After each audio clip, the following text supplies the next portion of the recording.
최근 교육부가 초등학교에서 학생을 돌보는 늘봄학교 사업을 확대하기로 하면서 교육 현장의 반발이 거세지고 있습니다.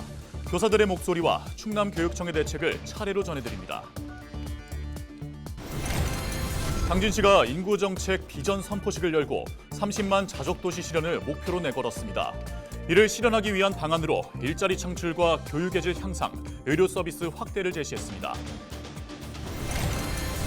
당진환경운동연합이 현대제철의 LNG 발전소 건설 중단을 촉구했습니다. 또 이를 당진시와 당진시의회가 방관하고 있다며 중단을 위해 적극 나서야 한다고 주장했습니다. 연말연시 희망 나눔 캠페인이 마무리된 가운데 충남에서는 역대 최대인 215억 원이 모금됐습니다.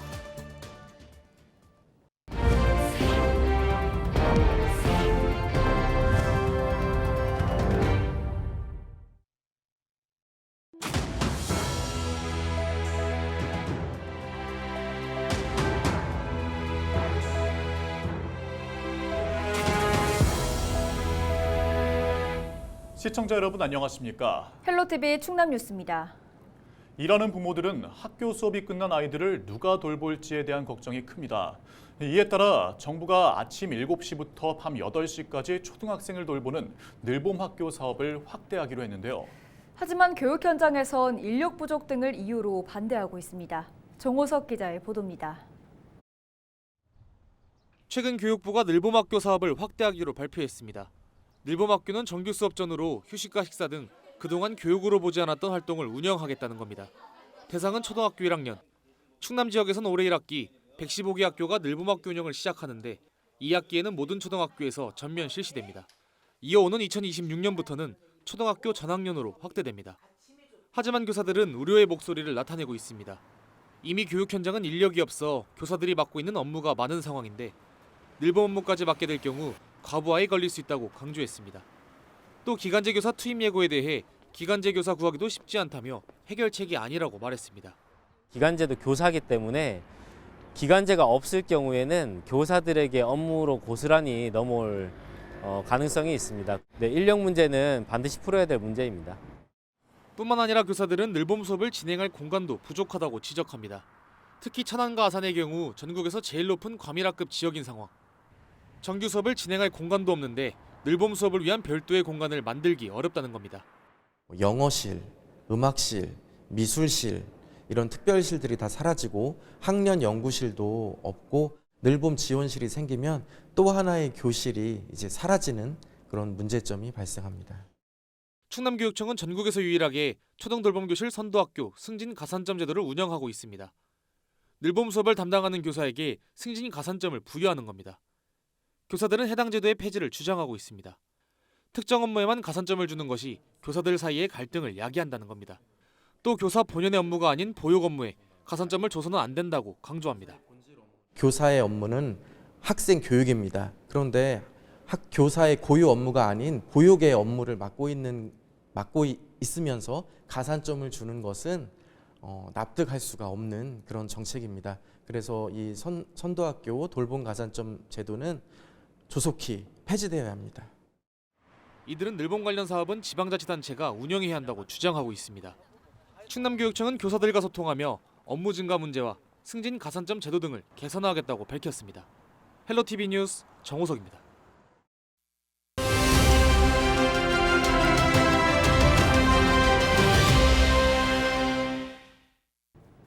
이어서 늘봄학교 사업 확대에 따른 업무 증가 등 문제 해결을 위한 충남교육청의 정책에 대해 알아보겠습니다. 네, 충남교육청 교육혁신과 이규훈 장학사 전화 연결해서 자세한 내용 들어보겠습니다. 네, 먼저 늘봄학교 사업 확대가 발표되면서 업무 증가를 걱정하는 교사들이 많은데요. 이에 대한 대책은 무엇인가요? 우리 교육청에서도 늘봄학교 확대에 따라 현장 우려에 대해서는 공감하고 있습니다. 학교에서 우려하시는 가장 큰 이유는 두 가지라고 생각이 되는데요. 우선은 늘봄학교 운영에 따른 업무 증가 그리고 공간 부족의 문제라고 생각이 됩니다. 현재도 사실 학교에서는 정규 교육과적인 수업 이외에 행정 업무가 상당히 많이 있습니다. 그리고 여기에 이제 늘봄학교 확대로 새로운 업무가 더욱 과중될 것이라고 우려하신다고 생각이 되고요. 이 부분 해결을 위해 우리 교육청에서는 교육청과 교육청의 늘봄 지원센터를 강화하여 해결하고자 노력하고 있습니다.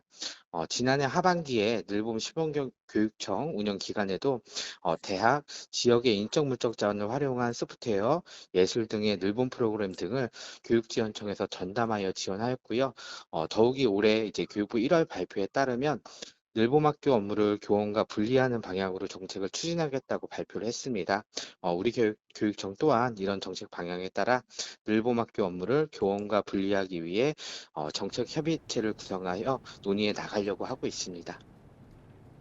네, 업무 증가와 더불어 학교 내 공간 부족도 지적되고 있는데요. 해결 방안이 있을까요?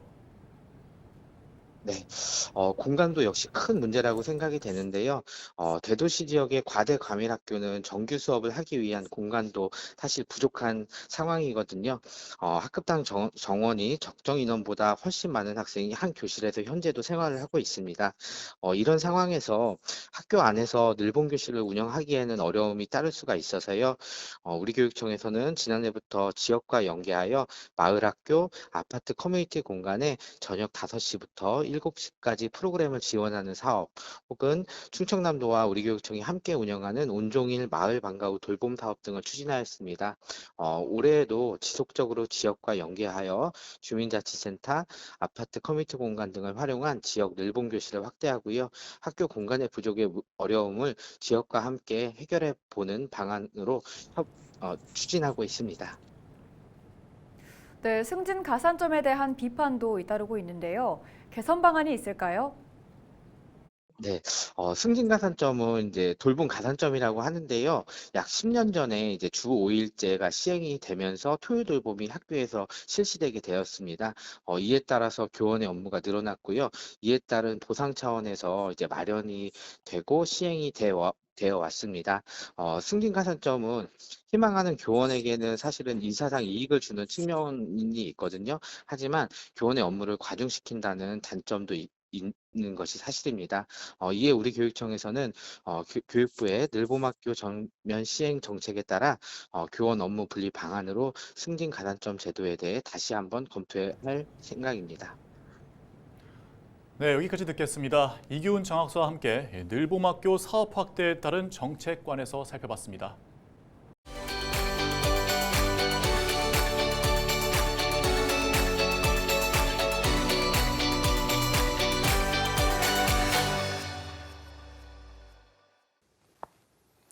민주주의의 꽃이라 불리는 선거, 대한민국 국회의원 300명을 선출하는 제22대 총선이 다가오는 4월 10일에 치러집니다. 오늘은 우리 선거의 역사와 함께 우리 국민, 유권자들이 그동안 얼마나 투표에 참여했는지 자세히 알아보는 시간 가져보도록 하겠습니다. 대한민국 총선의 시작은 1948년으로 거슬러 올라갑니다. 해방 후 처음 치러진 재헌 국회의원 선거였습니다. 당시 의원 수는 200명, 투표율은 무려 95.5%로 총선 역사상 최고 투표율을 기록한 선거이기도 했습니다. 그리고 6.25 전쟁과 4.19 혁명을 거쳐 1960년 제5대 총선이 치러집니다. 개정된 헌법에 따라 양원제가 실시됐고 투표율은 84.3%. 여전히 많은 유권자들이 투표에 참여했지만 이듬해 5.16 군사정변으로 국회의원 임기를 채우지 못하고 다음 선거로 넘어갑니다. 헌정 사상 최초로 전국구 비례대표제가 도입된 6대 총선입니다. 의원 정수는 175명으로 대폭 줄었고 투표율은 72.1%, 이전 총선보다 12% 넘게 투표율이 급락했습니다. 1973년 유신 헌법에 의해 치러진 9대 총선에서는 무소속 출마가 허용됐고 한 선거구당 의원 2명을 선출하는 중선거구제가 시행됐습니다. 71.4% 투표율, 6대 총선 이후 투표율은 70%대를 보였습니다. 시간을 좀 더 뒤로 가보죠. 1988년 서울올림픽이 열린 해 치러진 제13대 총선. 제도적 민주주의가 정착된 이후 최초로 치러진 총선입니다. 의원 정수는 299명으로 한 선거구에 한 명을 뽑는 소선거구제로 전환됐습니다. 투표율은 75.8%를 보였네요. 자, 이제 2000년으로 가보겠습니다. 16대 총선, 20세기의 마지막 총선이었습니다. 투표율이 많이 떨어졌습니다. 57.2%. 정치적 무관심에 대한 우려가 나타나기 시작했죠. 이때부터 후보자의 전과 기록이 공개됐고 부재자 투표 안내문이 발송됐습니다. 2008년 18대 총선에서는 투표율이 46.1%까지 곤두박질 치면서 역대 총선 최저 투표율을 보였습니다.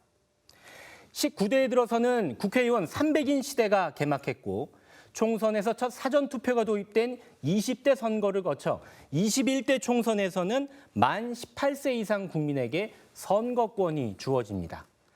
역대 최저 투표율을 기록했던 18대 총선 이후 투표율은 꾸준히 올라 지난 총선에서는 다시 60%대 투표율을 회복하기도 했습니다. 77년을 이어온 대한민국 선거사는 대의 민주주의가 자리 잡는 역사적인 과정이었습니다.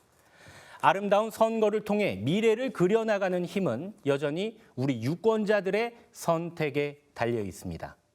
슬기로운 유권자 생활 박희붕입니다.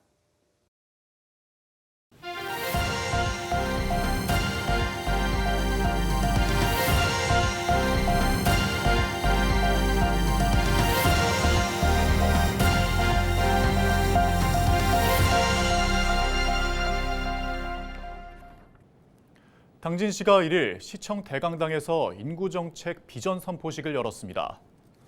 선포식은 오성환 당진시장과 지역 기관 단체장 등 700여 명이 참석한 가운데 인구 17만 돌파 기념 영상 시청, 비전 선포 등의 순으로 진행됐습니다. 당진시는 30만 자족 도시를 목표로 내걸었으며 이를 실현하기 위해 6대 전략으로 일자리 창출과 교육의 질 향상, 의료 서비스 확대 등을 제시했습니다. 오성환 시장은 기업 투자 유치로 일자리를 창출하고 정주 여건을 개선하는 지역 경제 선순환 생태계 조성에 더욱 힘을 쏟겠다고 밝혔습니다. 당진 지역 환경단체가 현대제철의 LNG 발전소 건설 중단을 위해 당진시와 당진시의회가 적극적으로 나설 것을 촉구했습니다. 당진 환경운동연합은 1일 당진시청에서 기자회견을 열고 당진시가 LNG 발전소 건설 추진을 방관하고 있고 당진시의회는 발전소 건설 반대 결의안을 부결시켰다며 두 기관을 비판했습니다.